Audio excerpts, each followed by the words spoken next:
It's time to put that in here. I just need to get out of here first.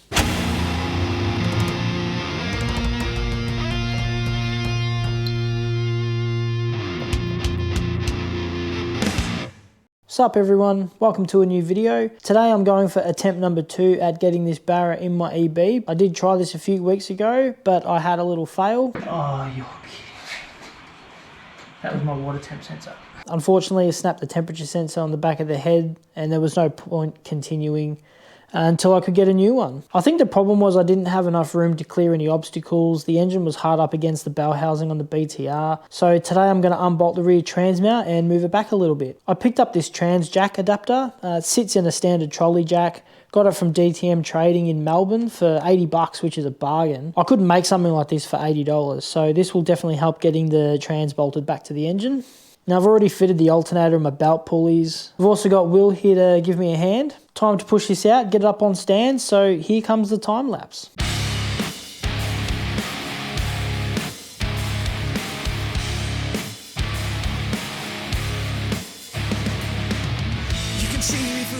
Alright, so I think my plan worked. I've managed to get the gearbox back about 20 mil, which should be enough to clear the dowels. I'll just jump under the car and show you what I've done. It's not really much to see under here, but I just wanted to give you an idea why I wanted this trans jack adapter. I can change the angle of the gearbox quite easily, and yeah, it's just going to make putting it back on the engine nice and easy.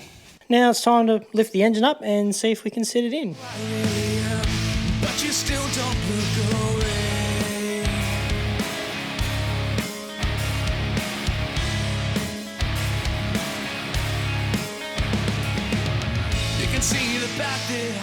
Finally, the engine is in. So I had a couple of problems trying to get the bolts in. I could get the bolt through one half of the engine mount and it wouldn't go through the other side. And that's because the engine was crooked because of the strap that I was using. So I've gone to this contraption. So I was able to adjust like the pivot point of the engine and got the bolts through. So that's in, that's bolted in. And now it's time to get the transmission bolted up. I've just pushed the car in and got it up on stand so I can continue working on it. So I've kicked on and done a few things. The torque converter bolts are in, fuel lines are connected, alternator wiring's done, shifter cable's done, handbrake cable's done. So just a couple of things left to do, the ECU and the wiring. You may have noticed at the start of the video I had a different bonnet on the roof of my car. It's a weird sentence. The original bonnet for this car had a heap of dents on the front of it, so I've picked up another bonnet. It is an ED bonnet and this is an EB. You may have noticed the grille was different on the bonnet and I've got an XR grille. So I do believe that I have to change the latch. Also, in my excitement to get the car done, I went and reinstalled the bonnet, forgetting that I need to cut this rib out because it hits the rocker cover on. Got to take that heat-proof stuff off. I'm going to take the one off my old bonnet because this is shit. Yeah, a few things left to do, but plan is to hopefully try and start this thing today in this video. Going to take this bumper bar off. I have to take the intercooler off so I can get this latch out because there's no room there. So let's get into it.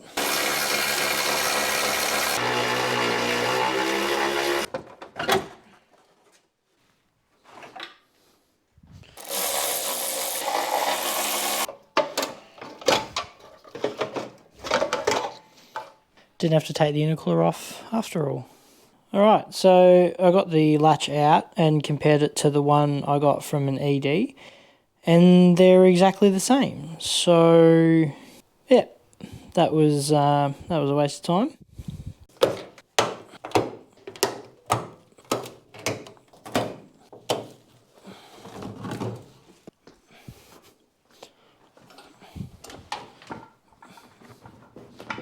Safety first.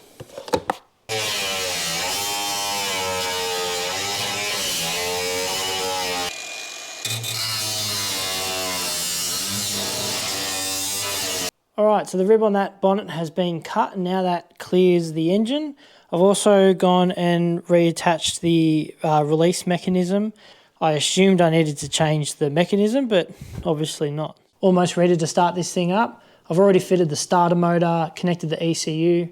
I've put some fresh 98 in the tank. Sorry I haven't been able to film too much of me fitting these parts. You'd just be looking at me lying on the ground swearing for 2 hours and no one wants to see that. I have disconnected the crank angle sensor because I want to turn this engine over a few times and make sure I've got oil pressure before it actually starts. All right, here goes nothing.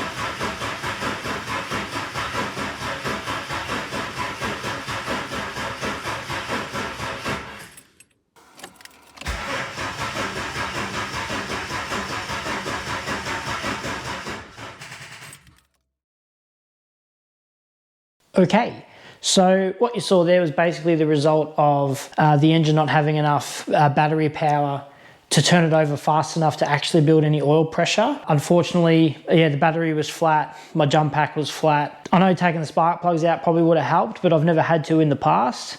However, I've also had a fully charged battery. So I decided to call it a night, put the battery on charge, put the jump pack on charge. And then when I came out the next morning, I spotted an oil leak coming from the turbo oil line fittings. So I was like, right, I know that the oil is being moved around the engine and I'm just happy to just let it fire.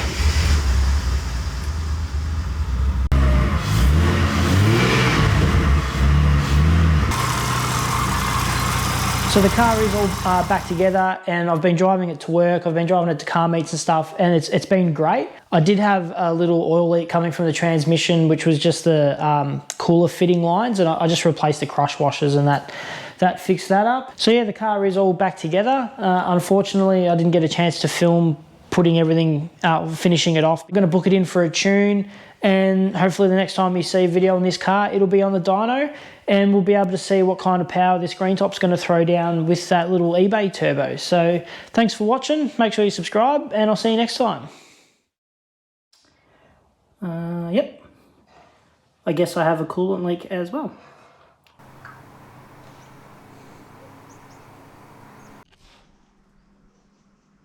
That's fine, this is what it's like doing up cars. I'm not even stressed at all. Fucking shit! Got power! Toot toot, motherfucker.